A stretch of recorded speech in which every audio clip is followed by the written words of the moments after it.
এই দুইটা ঔষধ যদি ঠিক মতো সর্বোচ্চ 15 দিন আপনি একেবারে কন্ট্রোল হয়ে থাকেন, একটা অজানা সুখ, এটার বাংলা নাম অনির্বচন সুখ, আপনাকে আল্লাহ দান করবে। ছাত্র জনতার সাথে যারা সব সময় ছিল, মাহতাব স্যার ছিল, উনি জেল পর্যন্ত কেটেছেন। সমকামিতার বিরুদ্ধে সেই লোকটার যে বলিষ্ঠ ভূমিকা, আল্লাহ রাব্বুল আলামিন তাকে যেন যোগ্য জায়গায় বসিয়ে দেন। বিয়ের আগে ভালোবাসা করা জায়েজ নেই কেন? আমার 7টা কারণ আছে তাফসীরের ভেতরে। 1 নম্বরে হযরত আদম আলাইহিস সালাম তাম দুনিয়া 4 জন মহিলার আল্লাহ নিজের কুদরতি হাতে সবচাইতে সুন্দর করে বানিয়েছে। মেয়েদের ভেতরে 1 নম্বরে বিশ্ব সুন্দরী ছিল।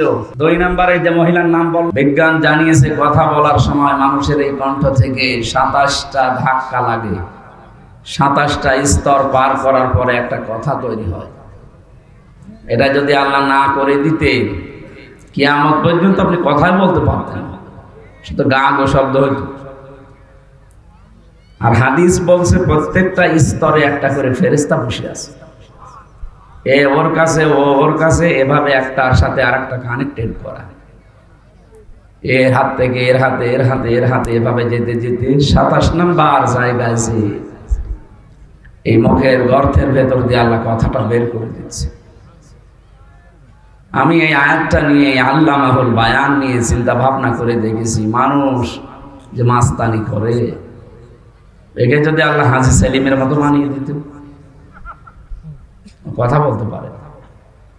আদালতে সেদিন দেখলাম শিশুর মতো হাও মাও করে কাঁপতেছে, অথচ এমন কোনো পাপ নেই যে ও করি।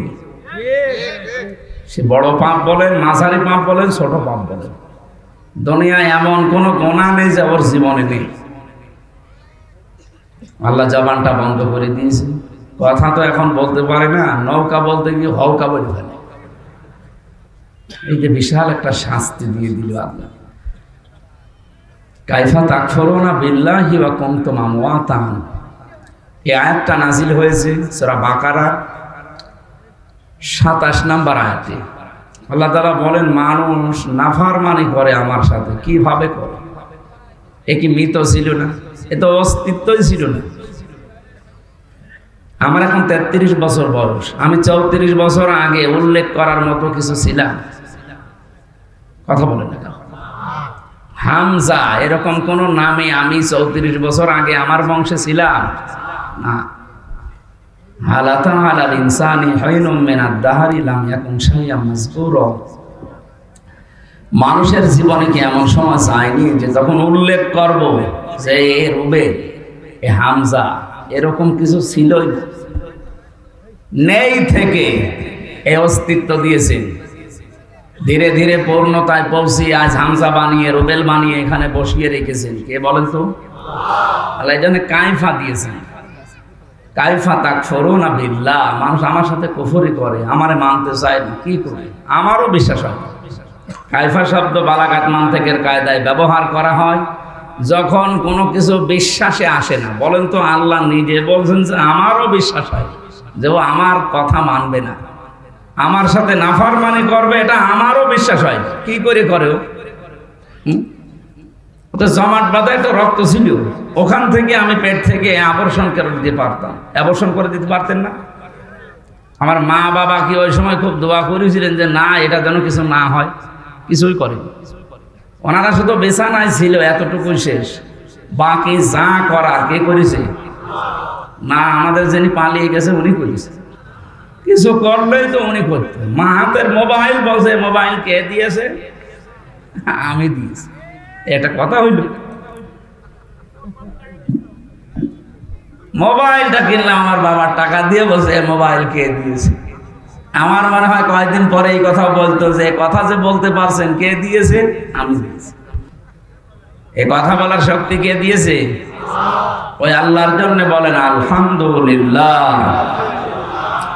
দরুদ আর সালাম পড়ছে আমাদের নবী, মানবতার মহান বন্ধু মুহাম্মদুর রাসূলুল্লাহ সাল্লাল্লাহু আলাইহি ওয়াসাল্লামের প্রতি। সবচাইতে বন্ধুত্বের পরিচয় পাওয়া যাবে যেদিন কেউ কারো বন্ধু থাকবে না। ওয়ালা ইয়াসআলু হামিমুন হামিমা ইউবাসসারুনাহুম ইয়াবাদুল মুজরিমু লাউ ইয়াফতাদি মিন আযাবি ইয়াউমিযিন বিবানি। সূরা মাআরিজের ভেতরে 11 নম্বর আয়াতে আল্লাহ জানিয়েছেন কিয়ামতের ওই ময়দানে কোন বন্ধু, এই যে হামিম শব্দের শাব্দিক অর্থ অন্তরঙ্গ বন্ধু, এটা আপনার স্ত্রী হতে পারে, আপনার বান্ধবী হতে পারে, এমনকি সবচাইতে বেশি সময় যার সাথে কাটান আপনার ওই বন্ধু হতে পারে।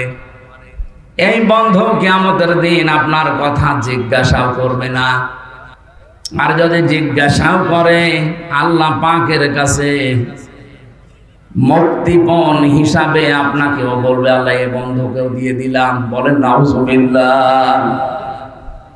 এই যে কঠিন জালজালা অবস্থা আল্লাহ পয়দা করবেন ওই ময়দানে শেষে, বন্ধু, মা বাবা, স্ত্রী, সন্তান সব কিছু বলবে আমি মুক্তিপণ দিলাম। কি দিলাম?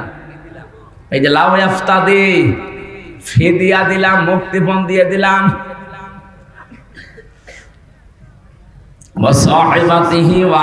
শুধু সন্তান না, আমার স্ত্রী, আমার ভাই ভগ্গর যা আছে সবই দিয়ে দিলাম। ও ফাসইলাতি হিল্লাতি তৌবি, আমার জ্ঞাতি গোষ্ঠী যারা আমাকে আশ্রয় দিত, আমার দলের লোক, আমার গ্রামের লোক, আমার বংশের লোক যারা আমাকে আশ্রয় দিত বিপদে পড়লে, আল্লাহ এদেরকেও মুক্তিপণ হিসাবে দিয়ে দিলাম।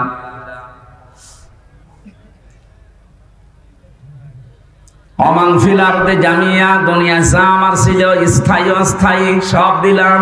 সুম্মা ইনজি, এরপরও তুমি আমাকে নাজাত দাও। কিয়ামতের এই দৃশ্যটা একটু সামনে নিয়ে এসে দেখেন কত ভয়াবহ। নিজের স্ত্রী পর্যন্ত মানুষ দিয়ে দেবে, অন্তরঙ্গ বন্ধু, স্ত্রী, সন্তান, দুনিয়ার অস্থায়ী স্থায়ী যত সম্পদের মালিক ছিল লোকটা সব আল্লাহকে বলবে আল্লাহ নিয়ে যান, শুধু সম্মাইনজি আমাকে কিছু বলবেন না।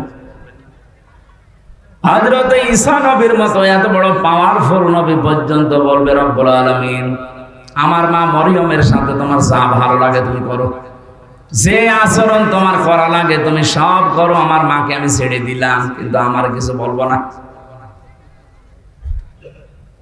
প্রত্যেকটি নবী এই কথা যখন ছড়াচ্ছে, প্রতিটি মানুষ যখন নিজের চিন্তায় আছে, আরে ভাই এই দিন আসবে, কিন্তু দুদিন আগে আর দুদিন পরে, নাকি এদিন নেই?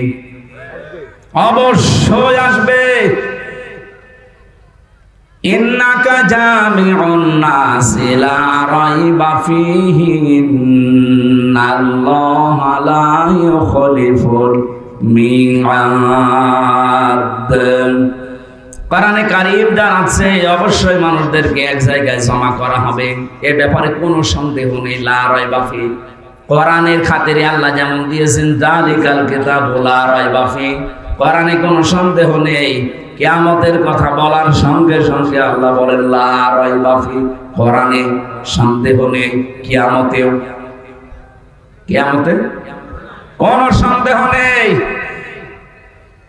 আর আল্লাহ যে ওয়াদা দিলেন কোনদিন আল্লাহর এই ওয়াদা তিনি ভঙ্গ করবেন না। তার মানে এদিন আমাদের সকলের সামনে মাস্ট বি, আসবে।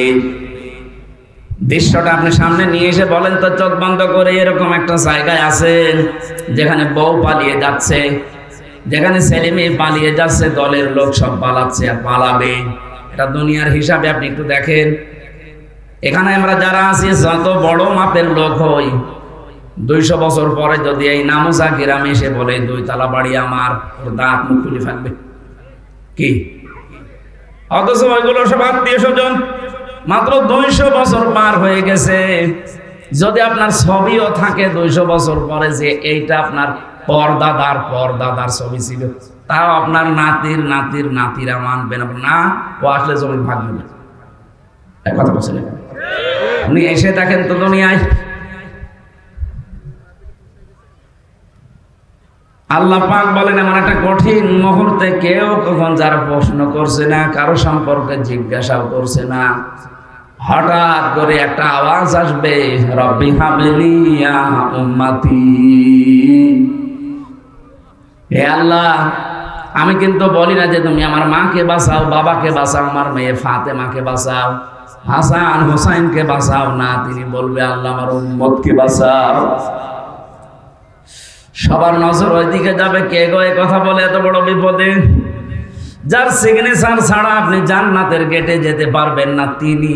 তাকিয়ে সবাই বলবে কে? আওয়াজ আসবে, আমাকে চিনতে পারো না, আমি তোমাদের এতিম নবী মুহাম্মদুর রাসূলুল্লাহ। বিশ্ব নবী সুপারিশ করার জন্য সামনে নিয়ে আসবে, এক একজনের হাত ধরে, এইভাবে হাত ধরে নিয়ে আসবে, বলবে আল্লাহ এইটার বিচার করেন। বলেন আপনাকে সামনে নিয়ে গেল রুবেল সাহেব, আপনি যে জীবন তৈরি করেছেন, নবীজি যদি আপনার ডান হাত ধরে আল্লাহর সামনে দাঁড় করিয়ে বলে আল্লাহ নিন, এর যে 50 বছরের জীবন দিয়ে দিলাম, কি করেছে জিজ্ঞাসা করেন। এটা ফালতু কথা না, কোরআনের হাদিসে এইভাবে এসেছে। নবীজি নিজে আপনাকে নিয়ে দাঁড় করিয়ে দেবে, এই রুবেল বল তোর 50 বছর কি করে কাটালি। মা তাযালু কদামা বানি আদামা আদি ইয়াউমাল কিয়ামাতি হাত্তা ইসআলা আন খামসিন আন উমরিহি ফিমা আফনা। একটা জীবন দিয়েছিলাম 70 বছর 80 বছরের, সত্যি করে বলতো কি করে কাটালি। বগুড়াবাসী আপনারা শিক্ষিত মানুষ, রংপুরের মতো মফিজ না আপনারা, রাজশাহী বিভাগের মানুষ, জ্ঞানী মানুষ। বাংলাদেশে যত বিভাগ আছে সব চাইতে বেশি বিচক্ষণ জ্ঞানী মানুষ রাজশাহী বিভাগে বাস করে। আপনি নিজে এবার বলেন তো, আল্লাহু আকবার না বলে নিজে বলেন, যা করেছেন এই 50 বছরে আপনি দাঁড়িয়ে আল্লাহর সামনে, বিচারকের সামনে হয়তো উল্টা পাল্টা কথা বলে এদিকে ওদিকে করা যায়, এমন বিচারক আপনার চোখের পলক বোঝে, কোন নিয়তে চোখের পলক মেরেছিলেন এইটা তার কাছে ধরা পড়ে যায়। কথা বলে ঠিক কিনা? এরকম একজন বিচারপতির সামনে দাঁড়িয়ে নিজের জীবনের হিসাব দেওয়া লাগবে, তাও 2 দিন 5 দিন 10 দিন না, পুরো 50 বছরের। মাঝে মাঝে আমার মনে হয় আল্লাহ, আমার 33 বছরের জীবনে যদি তোমার সামনে দাঁড়িয়ে বলো হামজা চা 2024 সালের অক্টোবর মাসের 31 তারিখ পর্যন্ত তোরে মাফ করে দিলাম, শুধু নভেম্বর মাসের 1 থেকে 17, এই 17 দিনের হিসাব দিয়ে তুই জান্নাতে চলে যা। আমার যা কাজ কারবার, আমার যা আমল আখলাক, আমার এই 17 দিনের হিসাব দেওয়া সম্ভব না। আপনারা পারবেন? হ্যাঁ, আল্লাহু আকবার যে বললেন, হ্যাঁ জ্ঞানী মানুষ আপনারা হিসাব বোঝে। বিশ্বনবী মুহাম্মদ রাসূলুল্লাহ নিষ্পাপ ছিলেন, তার আগে পেছনের সব কিছু আল্লাহ মাফ করে দিয়েছিলেন। এরপরও নবীজি প্রতিদিন বলতেন 100 বার করে, আল্লাহুম্মা হাসিবনি হিসাবান ইয়াসীরা, আল্লাহ তুমি আর যাই করো আমার হিসাবটা একটু সহজ করে দিও। সত্যি আল্লাহ যদি কাউকে হিসাব নেয়, পুরা জীবনের নেওয়া লাগবে না, একদিনের হিসাবও আপনি সঠিকভাবে দিতে পারবেন না। হ্যাঁ, আল্লাহ যদি কাউকে মাফ করতে চান, সবার সামনে এভাবে বিচার করবে না, পর্দা নিয়ে নেবে। রুবেলকে ডাক দিয়ে পর্দা দিয়ে ঘিরে নেবে, আল্লাহ নিজের সামনে দাঁড় করিয়ে বলবে, ওই এগুলো করেছিলি। ওর তো জবাব দেওয়া ছাড়া উপায় নেই, কারণ আগে পরের সব কথা আমার আল্লাহ আগে জানেন। মাথা নিচু করে যখন বলবে, হ্যাঁ আমার ভুল হয়ে গেছে, আমি হাদিসে পড়েছি আল্লাহ পাক বলেন ওই সময় সেই বলবে আমার ভুল হয়ে গেছে, আমার বিশাল রহমতের দরিয়ার ভেতরে জোশ পয়দা হবে, ওর চোখের দিকে কাকুতির মিনতির দিকে তাকিয়ে বলবো, যা তোর মাফ করে দিল। আল্লাহ যেন এইটা আমাদের সবার জীবন করে দেন, বলেন আমিন। খলিফাতুল মুসলিমিন হযরত ওমর, তিনি ইন্তেকালের 12 বছর পর তার সন্তান আব্দুল্লাহর সাথে একবার স্বপ্নে দেখা হয়েছিল। তিনি দেখলেন সুন্দর পোশাক পরে সাদা নদী থেকে আসতেছে, ডাক দিয়ে বললেন, বাবা কোথায় ছিলেন এতদিন, কতদিন দেখিনি। হযরত ওমর বলে, সন্তান আজ 12টা বছর দুনিয়ার জীবন আমি ছেড়ে দিয়েছি, আল্লাহ পাকের সামনে দাঁড়িয়ে আমার জীবনের হিসাব দিচ্ছিলাম। আমি যে 26 বছর বয়সে মুসলমান হয়েছি, এর পরবর্তী যে কয়দিন দুনিয়ায় ছিলাম, এই কয় বছরের হিসাব। আমার আগেরটা তো আল্লাহ কালেমা পড়ার পরে মাফ করে দিয়েছে, 1 থেকে 26 বছর পর্যন্ত আল্লাহ আমার হিসাব নেয়নি। কারণ কোন মানুষ যখন মুসলমান হয়, পেছনের অপরাধ আল্লাহ সব মাফ করে দেয়। সবগুলো মাফ ছিল আমার, শুধু 26 থেকে যেই কয় বছর হয়, এই কয়টা বছরের জন্য 12টা বছর আল্লাহ হিসাব নিচ্ছিলেন। শেষ পর্যন্ত আমার দিকে তাকিয়ে বলছে, যা করে মাফ করে দিলাম। এখন এই যে জান্নাতের নহর থেকে গোসল করে এই যে সাদা পোশাক, এটা জান্নাতের পোশাক, এটা পরে আমি জান্নাতের দিকে যাচ্ছি। ও বগুড়াবাসী, যারে আল্লাহ জান্নাতের সার্টিফিকেট দুনিয়ায় পাঠিয়েছিলেন, হযরত ওমরের, যিনি নবীজির পাশে কিয়ামত পর্যন্ত থাকবেন, তার দুইজন শ্বশুর আসে পাশাপাশি, আবু বকর, ওমর। এই যে আকাশের তারকা দেখতে পান রাতের বেলা, হয়তো 1-2 করে একদিন গণনা করলে শেষ হয়ে যেতে পারে। হযরত ওমর মুসলমান হওয়ার পরে জীবনে যত নেকির কাজ করেছিলেন, কেউ যদি ওমরের নেকি গণনা করে কোনোদিন শেষ হবে না। এত বড় পাওয়ারফুল মানুষ, এ মানুষের যদি 12 বছর লাগে তারপর আল্লাহ মাফ করে দিয়েছে, আমাদের কয় বছর লাগতে পারে? এই জন্য হিসাব এটা কঠিন বিষয়। বিশ্বনবী মুহাম্মদুর রাসূলুল্লাহ হঠাৎ আওয়াজ দিয়ে যখন উম্মতকে হাতে করে নিয়ে যাবেন, আল্লাহ পাক মাফ করতে চাইলে তো ঢেকে নেবেন, যদি অপমান করতে চান তখন সবার সামনে দাঁড় করিয়ে ওর জীবনের যে অপরাধ ওইটা চেহারার ভেতরে ফুটিয়ে তুলবেন। ইউরাফুল মুজরিমুনা বিসিমাহুম ফায়ুখাযু বিন-নাওয়াসি ওয়াল আকদাম। দুনিয়ার বিচারকদের আর আল্লাহর বিচার আকাশ পাতাল পার্থক্য। এরা সাক্ষী ছাড়া বিচারের রায় দিতে পারে না। আর আল্লাহ পাক বলেন, যত সাক্ষী দরকার সব তোর চেহারার ভেতরে ফুটিয়ে তুলবো। কেউ যদি জেনা করে, জেনাকারের এই জায়গায় লেখা থাকবে জেনা এদেশে নেই। হ্যাঁ, কি আছে? কি আমরা তো দেখতে পাই না। এটা যেহেতু গ্রাম অঞ্চল, এই নামোজা এলাকা, বহু মানুষ আছে যে 1 বিঘা জমি নেয়, 50-60 হাজার করে টাকা দেয়। যতদিন জমি করে খাবে ততদিন উনি টাকা ফেরত দেবে না। এটা কি নাম? কি? হ্যাঁ, এগ্রিমেন্ট, বন্ধকি যাই বলেন, এটা শোধ হচ্ছে। এটা মায়ের সাথে জেনা করার গুনাহ হচ্ছে। সত্যি কি এলাকায় আছে? না ভাই, এটা আপনি না খেয়ে থাকেন, মরে যান, কিন্তু এই মায়ের সাথে জেনা করা যাবে না। আপনার কি বিশ্বাস হচ্ছে না? হাদিস। আপনি যদি এই গুনাহ থেকে বেঁচে থাকতে চান, 2টা পদ্ধতি আজকে থেকে মানবেন। 1 নম্বরে, যতদিন ওই জমি করে খাবেন ততদিন সরকারের যে টাকা দেওয়া লাগে বছরে বছরে, কয় টাকা? ওই 60-70 টাকা দেওয়া লাগে 1 বিঘা জমি। ওই টাকা আপনি দিয়ে দিবেন। যতদিন 5 বছর 10 বছর করে খান, ওই টাকা আপনাকে দেওয়া লাগবে। কথা বুঝতেছে? এটা ক্লাস চলছে, আমি বোঝাচ্ছি, বুঝতেছে? যতদিন করে খাবেন ওই জমি টাকা দেওয়া লাগবে আপনাকে। আপনি চাষ করেন, আপনাকে দেওয়া লাগবে। 2 নম্বরে, এটা আর আপনার না, এটা ওই যে জমি আলাদা। যখন টাকা ফেরত নেবে 2 বছর, 5 বছর, 10 বছর পরে, তখন 8-10 হাজার টাকা কম নেওয়া লাগবে। আমি জানি এটা মানুষ করবে না, কারণ এটা করলে লস হয়। এরা যাতে মাতাল হলো তাহলে ঠিক আছে, এইটা করা যায় এলাকায়, এইটা একটু করে নেন। এই 2টা 5 বছর জমি করে খাবেন, 8-10 হাজার টাকা কম নেবেন। 70 হাজার টাকা নিয়েছিলেন, 60-62 হাজার টাকা নেবেন। পারবেন না? আরে ভাই, আপনার মার সাথে কেউ যদি বলেন এখন জেনা করেন, করবেন? অথচ আপনি কইরে আসছেন। এত থুতু ফেলা দরকার না, নিকৃষ্ট কাজ।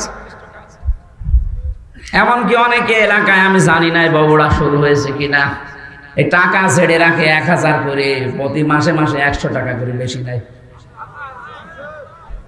এই কাজে যারা আছেন তারাও জেনা করছেন। এই কাজটা আজকেই ছেড়ে দেওয়া লাগবে। কারা কারা ছেড়ে দেবেন হাত তোলেন তো। হ্যাঁ, এলাকায় আছে? আমি তো মনে করছিলাম নেই। যারা হাত তুললেন অধিকাংশ দাড়িওয়ালা টুপিওয়ালা মানুষ। কিসের নামাজ পড়েন আপনি বলো? আপনি কি ভণ্ডামি করেন আল্লাহর সাথে? ইয়ার কি জায়গা পান না? এই লোকটা দাড়ি নেই, তাও তো হাত তোলে না। আর আমরা কোথায় পৌঁছিয়েছি? না, এই কয় গোনা বাদ দেওয়া লাগবে। আমি ঠাট্টা করার জন্য, ইয়ারকি মারার জন্য বলছি না। যারা এরকম অপরাধে আছেন, সে যেই হোক, আজকে এখান থেকে তাওবা করে বাড়ি যাবেন না। আমি 1000 টাকা দিয়েছি ওরে বিপদের জন্য, আমি 1000 নেব, 1100 টাকা আমি নেব না। এটা পারা যাবে নাকি মাহফিল পর্যন্ত শেষ? আলহামদুলিল্লাহ, এই মাহফিল যদি সাকসেস হয় তবে এই গোনাটা ছাড়ার কারণে। আমি বলছিলাম মুহাম্মদুর রাসূলুল্লাহ সিগনেচার ছাড়া, তার সুপারিশ ছাড়া কেউ জান্নাতে যেতে পারছে না, পারবে না। তিনি যখন একটা একটা করে উম্মতকে নিয়ে শেষ পর্যন্ত বলবে, আল্লাহ এটা আমার উম্মত, আমি ছিলাম না ওই জামানায়, আমাকে না দেখে আমার কথাগুলো শুধু শুনে শুনে বিশ্বাস করে মানুষগুলো দুনিয়ার জীবন চালিয়েছে, দয়া করে মালিক তুমি একে মাফ করে দাও। নবীজি যেন ওই সময় আমি হামজা এবং আমাদের জন্য একটু সুপারিশ করেন, বলেন আমিন। কোরআনে কারিমের ৬৬৬৬টি আয়াতের মাত্র একটা আয়াতের 4 ভাগের 1 ভাগ পড়েছি। সূরা আলে ইমরানের 200টা আয়াত আছে, মাত্র একটা আয়াত 14 নাম্বার, তার ভেতরে 2টা শব্দ পড়েছি। এতটুকু বিষয়ের উপর আমরা তাফসীর আকারে কথা বলবো ইনশাআল্লাহ। আজকে রাতে আছে নাকি? এখানে রাতে আছে। মাগরিবের পরে হয়তো আরো আলোচক আসবে, আমরা মাগরিবের আজান পর্যন্ত করে এখানে নামাজ পড়ে তারপর বিদায় নেব। জবান খুলে শয়তানের আশপাশে যেন আর জায়গা না হয়, বলেন আউযু বিল্লাহি মিনাশ শাইতান।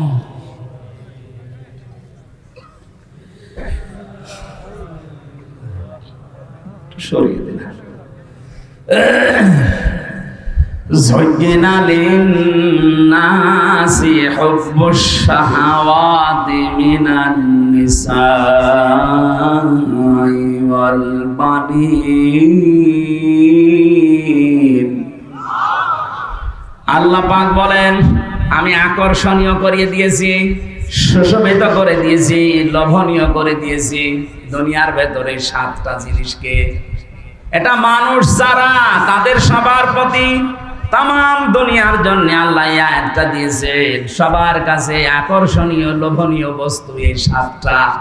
1 নম্বরে হুব্বুশ শাহাওয়াতি মিনান নিসা, প্রথম নম্বরে তোমাদের কাছে লোভনীয় আকর্ষণীয় করেছি আমি নিসা, মেয়ে লোককে।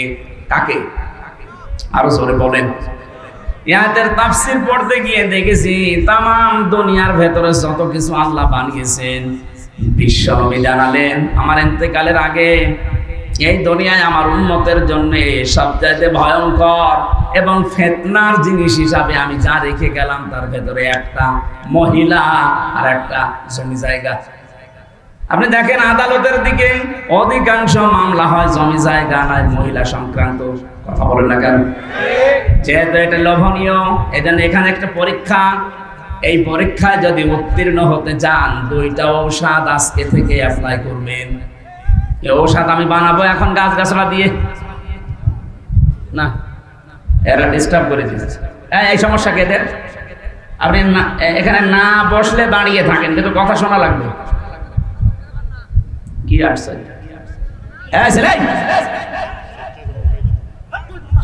কি কিসের দায়িত্ব পালন করো? আপনি মাহফিল দিয়েছেন না শোনার জন্য নাকি? আবার কথা বলেন। এদিকে তাকিয়ে থাকেন, যে যেখানে জাহান্নামে যাক এদিকে তাকিয়ে থাকবেন। এত বড় একটা আয়োজনে ও একটা কথা বোঝে না, শোনে না। কে কি দেখতে এসেছেন? বান্ধবী দেখতে এসেছেন?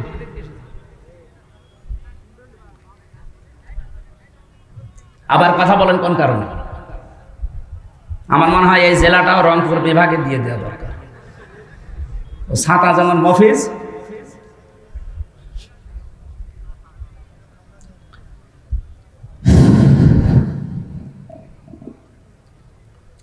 প্রথম কথা বলছিলাম বিশ্বনবী মুহাম্মদ রাসূলুল্লাহ জানিয়েছেন 2টা ঔষধ যদি তোমরা দুনিয়াতে খেতে পারো, অ্যাপ্লাই করতে পারো, দুনিয়ার জীবনে সেট করতে পারো, তাহলে এই ফিতনা, এই যে লোভনীয়, এইটা থেকে বেঁচে থাকতে পারবা। আমি জানি আমি সহ প্রত্যেকে এই রোগের রোগী। এই যে মেয়ে লোক দিয়ে আমার আল্লাহ হাজার হাজার মানুষকে আজ পরীক্ষায় ফেলে রেখেছেন। আর মেয়ে লোকের যে ষড়যন্ত্র, এটা কোরআনে উল্লেখ আছে, ইন্না কাইদাকুন্না আযীম। মেয়েদের চক্রান্ত বড় ভয়ঙ্কর। শয়তানের চক্রান্তের কথা আল্লাহ কোরআনে বলতে গিয়ে বললেন, ইন্না কায়দা শায়তানি কানা দাঈফা।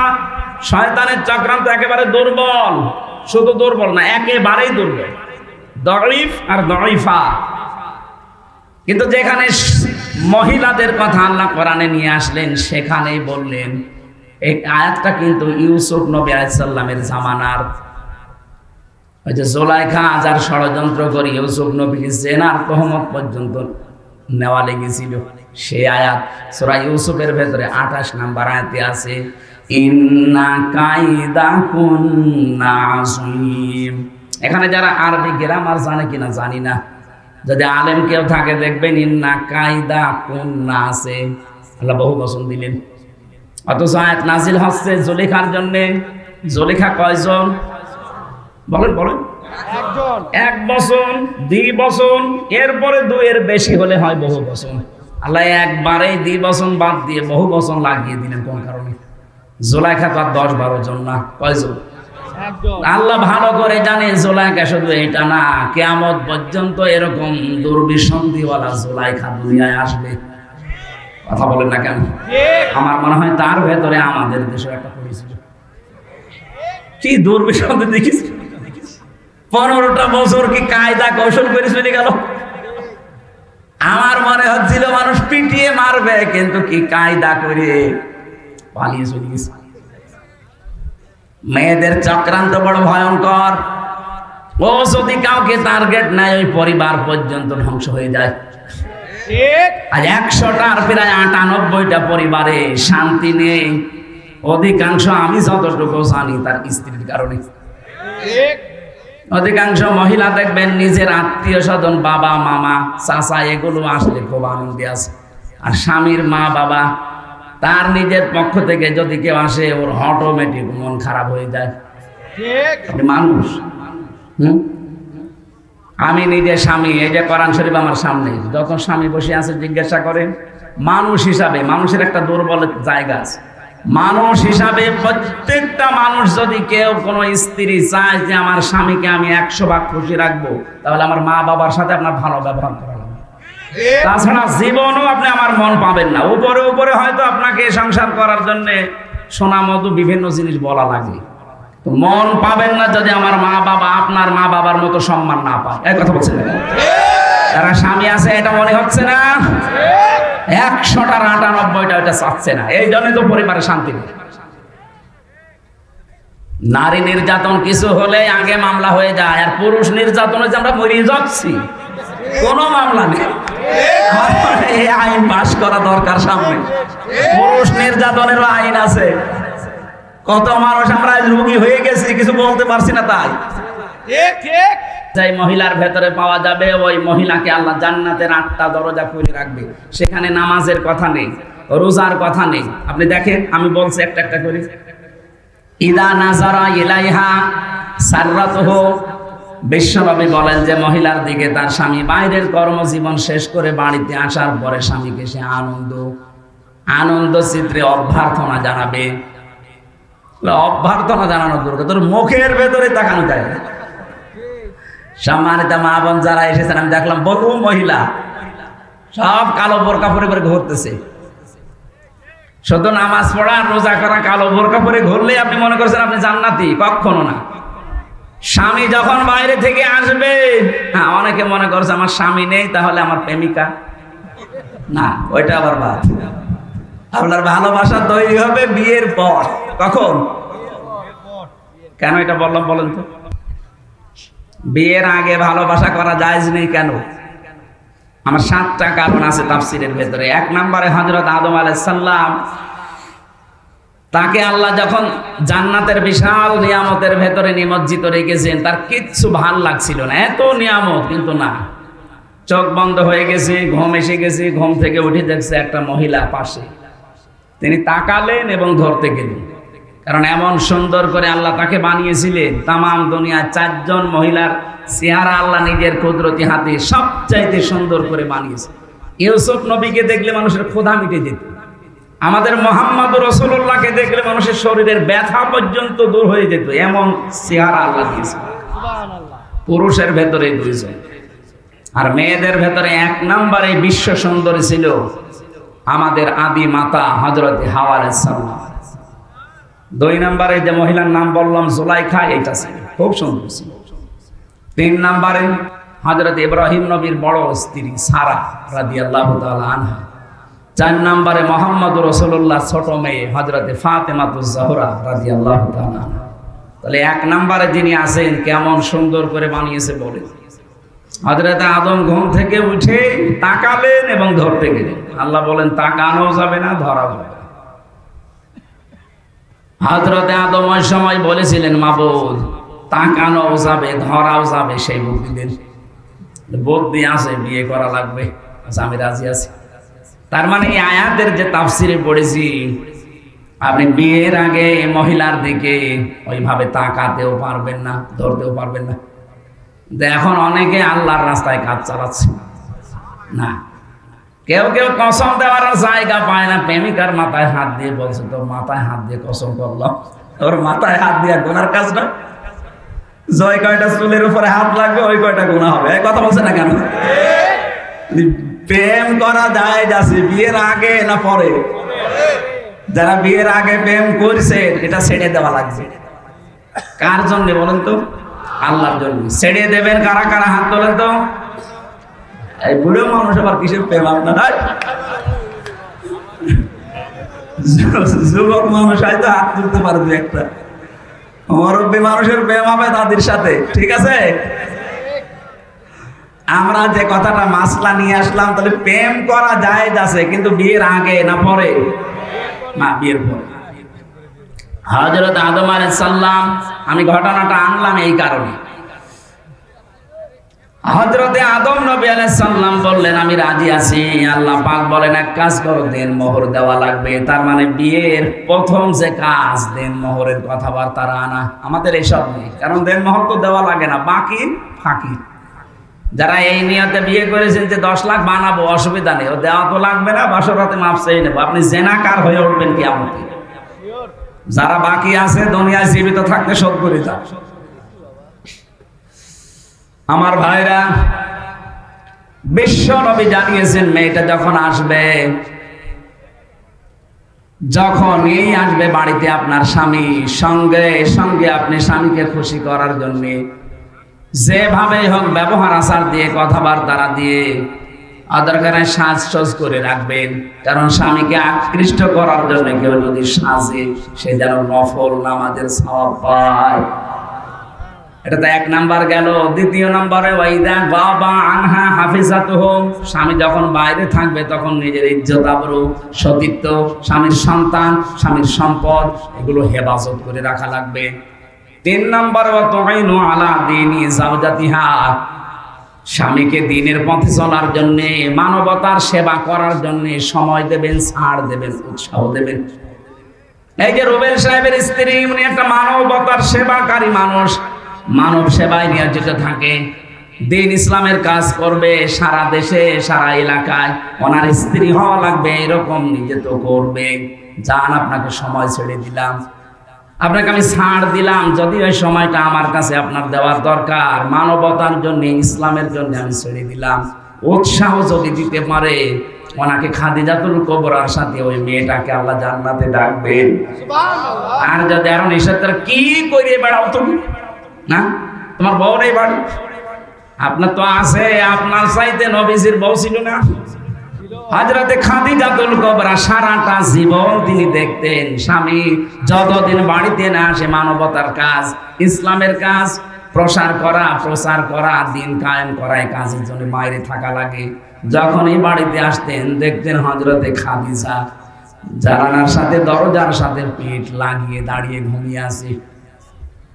আমাদের মেয়েরা বউরাও ঘুমিয়ে থাকে, তবে সিরিয়াল দেখার জন্য।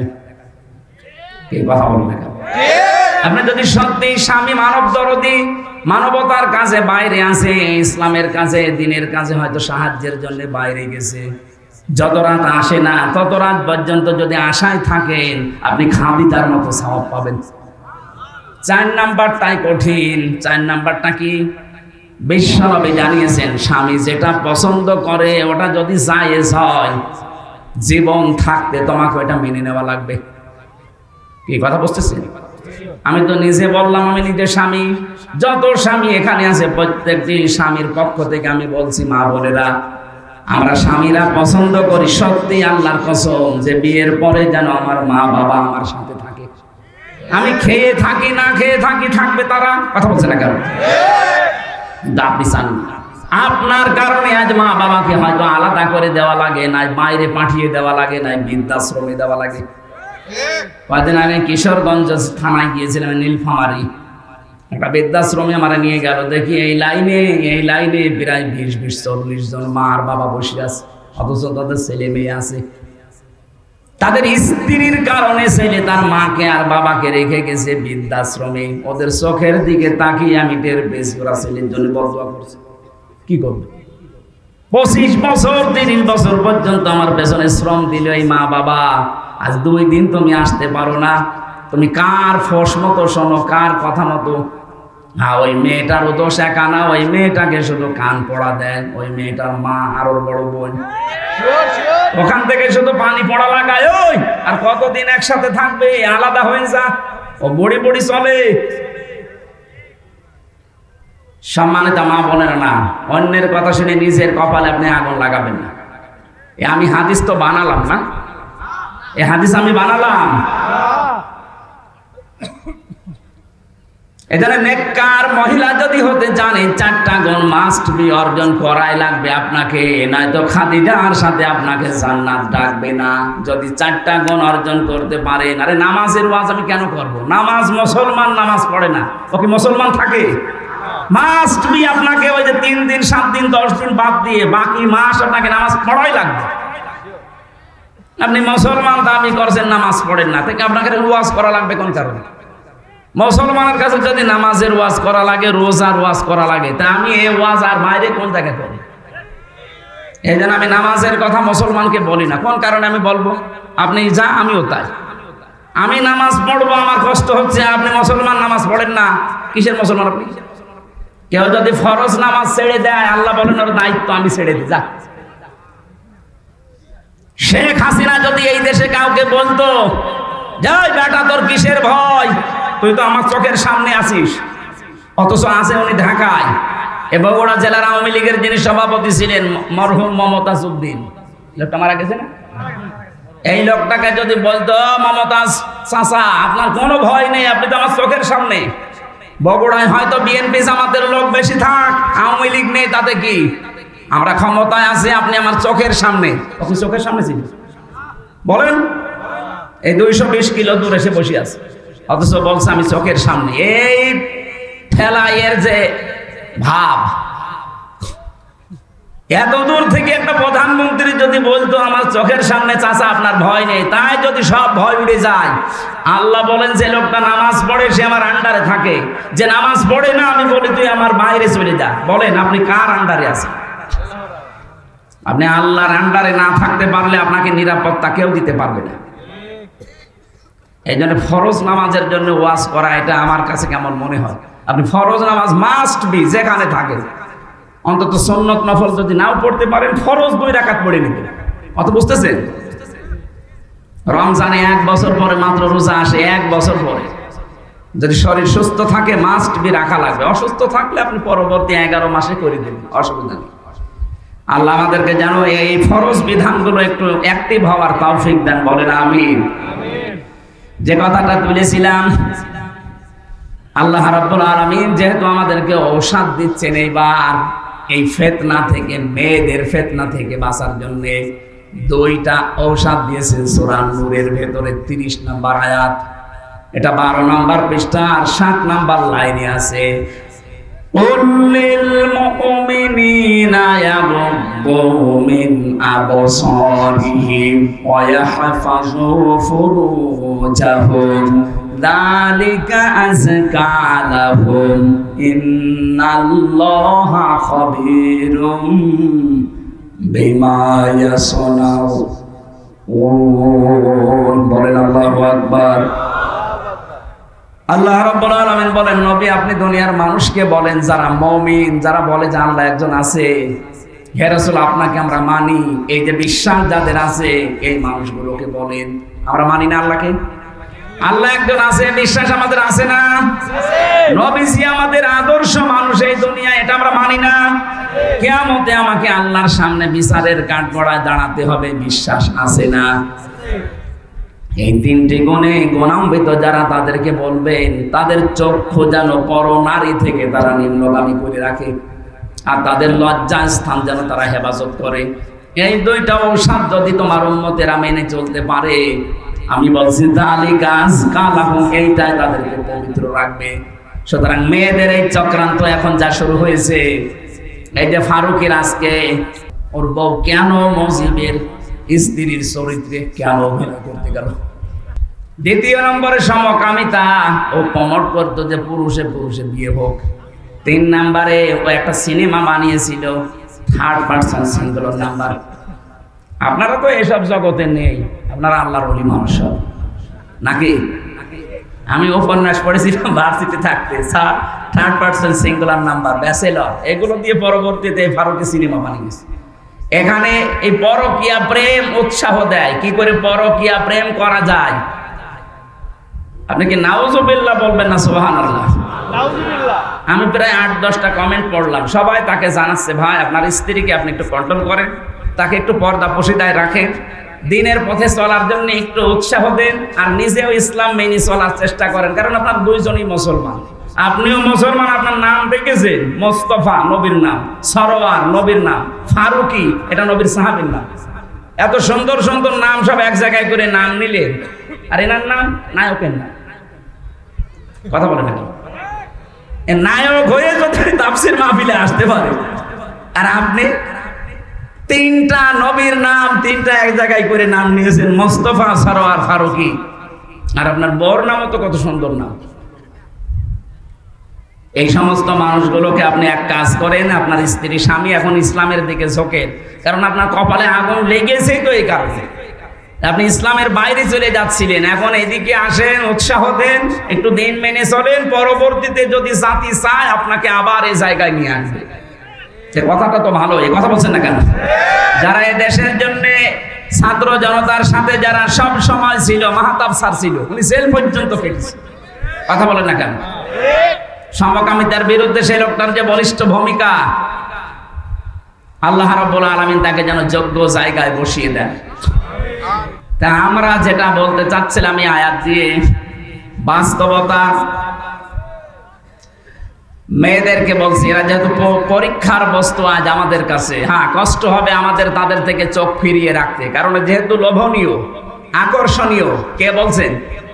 আল্লাহ বলছেন যুদ্দিনা লিন্নাস, মানুষের জন্য আমি আকর্ষণীয় করিয়ে দিয়েছি। মরা মানুষ না, লিন্নাস জীবিত মানুষ, এদের কাছে এই 7টা জিনিস খুব আকর্ষণীয়, দেখলে মন চাইবে, সে যে বয়সের লোকই হোক।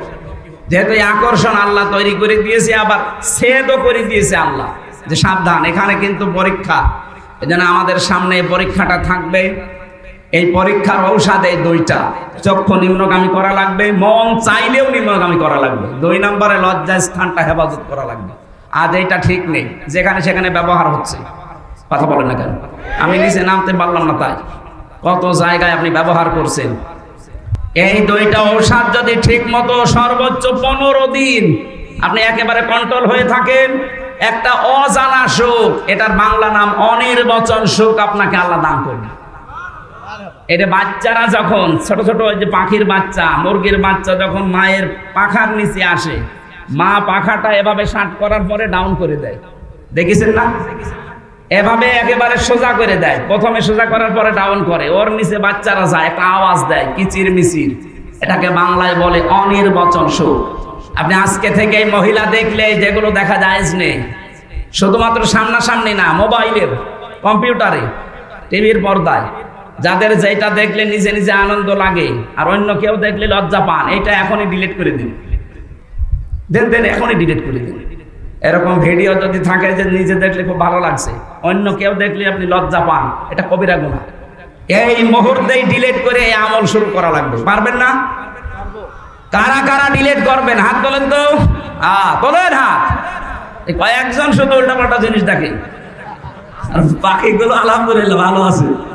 ঠিক আছে, আপনারা ডিলিট করে দিবেন। যারা হাত তুলেছিলেন অন্তত ডিলিট করে বাড়ি যাবে।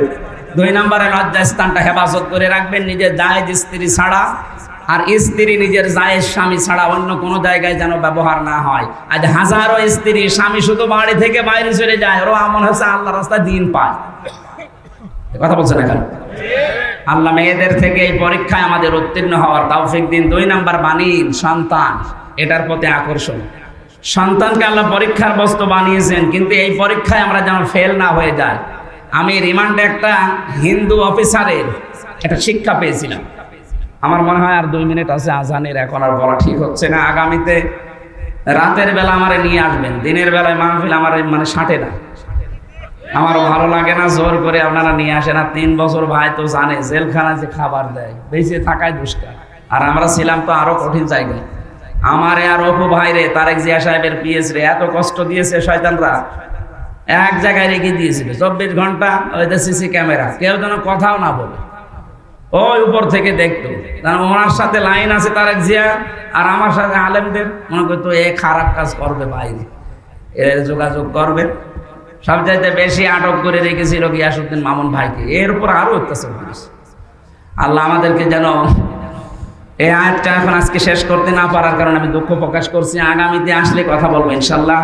এই জেলার জন্য দোয়া করছি, বিশেষ করে ম্যাডাম খালেদা জিয়া অসুস্থ, অনেক বিদেশে যাবে। জালেমদের জন্য এই কয় বছর যেতে পারেনি, মিথ্যা একটা মামলা দিয়ে তার জীবনটা শেষ করে দিয়েছে। এখনো পর্যন্ত আপনাদের বগুড়ার সন্তান তারেক জিয়া পর্যন্ত আসতে পারে না দেশে। অনেক যেন আবার সহি সালামতে দেশের সন্তান দেশে আসতে পারে, সেই তৌফিক আল্লাহ ফিরিয়ে দেন। তার বাবা শহীদ রাষ্ট্রপতি জিয়াউর রহমানকে আল্লাহ কবরে যেন মাফ করে জান্নাত দিয়ে দেন, আল্লাহুম্মা আমিন। লা ইলাহা ইল্লা আনতা সুবহানাকা ইন্নী কুনতু মিনাজ জালিমিন রাব্বিরহামহুমা কামা রাব্বায়ানি সাগীরা। আল্লাহ তাআলা কোরআনে কারীম থেকে কথা বলতে গিয়ে দেখলাম চাতক পাখির মতো শুনছে। আমি যদি এখনো 1 ঘন্টা চালাতাম কোনো মানুষ চলে যেত না। কোরআন শোনার জন্য এই বগুড়ার মানুষগুলো এত পাগল, এদেরকে তুমি ওমরের মতো মাফ করে দাও। আজকের আলোচনার সবগুলো তুমি নবীজির রওজায় পৌঁছিয়ে দাও। যত মানুষ কবরে আছে আল্লাহ তুমি মেহেরবানি করে তাদের ক্ষমা করো। 2024 সালে যারা শহীদ হয়ে গেল মানবতার জন্য, দেশের জন্য, আল্লাহ তাআলা শহীদ আবু সাঈদ সহ যত মানুষ, যত ভাই বোনেরা জীবন দিয়েছে তাদেরকে তুমি শাহাদাতের মর্যাদা দাও। যারা অসুস্থ হয়ে পড়ে আছে হাসপাতালে শেফায়ে কামিলা যেটা নসিব করো। এবং বড় আসলেই মনে পড়ে শহীদ জিয়াউর রহমানের কথা। আল্লাহ তুমি তাকে শহীদ হিসাবে কবুল করে নাও। তাকে তো অন্যায় ভাবে মেরে ফেলা হয়েছে। তোমার নবী জানিয়েছে কাউকে যদি অন্যায় ভাবে হত্যা করা হয় তাকে শহীদের মর্যাদা দেওয়া হয়। আল্লাহ তাকে শাহাদাতের মর্যাদা দিয়ে দাও। তার ছোট সন্তানটাও দুনিয়ায় নেই, তাকেও তুমি মাফ করে দাও। তার স্ত্রী অসুস্থ আছে, আল্লাহ শেফায়ে কামিলা জেলা নসিব করো। তার সন্তান বড়টা এখনো বাইরে আছে সহি সালামতে। আল্লাহ তাআলা বগুড়ার সন্তান বগুড়ায় আবার ফেরত দিয়ে দাও। যত মানুষ এই দেশ থেকে বিদায় নিয়েছে ইসলামের জন্য, দ্বীনের জন্য, রব্বুল আলামিন শহীদ মতিয়ার রহমান নিজামের কথা মনে পড়ে। তার সঙ্গে সাথে যত মানুষ কোরআনের জন্য, ইসলামের জন্য, ঈমানের উপরে টিকে থাকতে গিয়ে জীবনটা দিয়ে গেল, তাদেরকেও তুমি শাহাদাত মঞ্জুর করো। মা বোনদেরকে তুমি পর্দায় থাকার তৌফিক দাও। আগামীতে এই অনুষ্ঠানটা কোরআনের প্রচারের জন্য আরো বিশাল আকারে কবুল করো। এলাকায় যত মানুষ মাটির নিচে আছে কোরআনের ইজ্জতে জান্নাতুল ফেরদাউস বানিয়ে দাও। জালেমের এই জেলখানায় 3টা বছরে আমার শরীরটা অসুস্থ হয়ে গেছে, আল্লাহ তুমি আগের অবস্থায়, স্বাভাবিক অবস্থায় আবার ফিরিয়ে দাও। মাওলানা আব্দুল বারী রশিদি ভাইয়ের আমন্ত্রণে এসেছি, আল্লাহ তুমি তাকে কবুল করো। বারাকাল্লাহু লানা ওয়া লাকুম ফিল কোরআনিল আযীম। যখন এই মরণ আসবে যেন পড়ি লা ইলাহা ইল্লাল্লাহু মুহাম্মাদুর রাসূলুল্লাহ।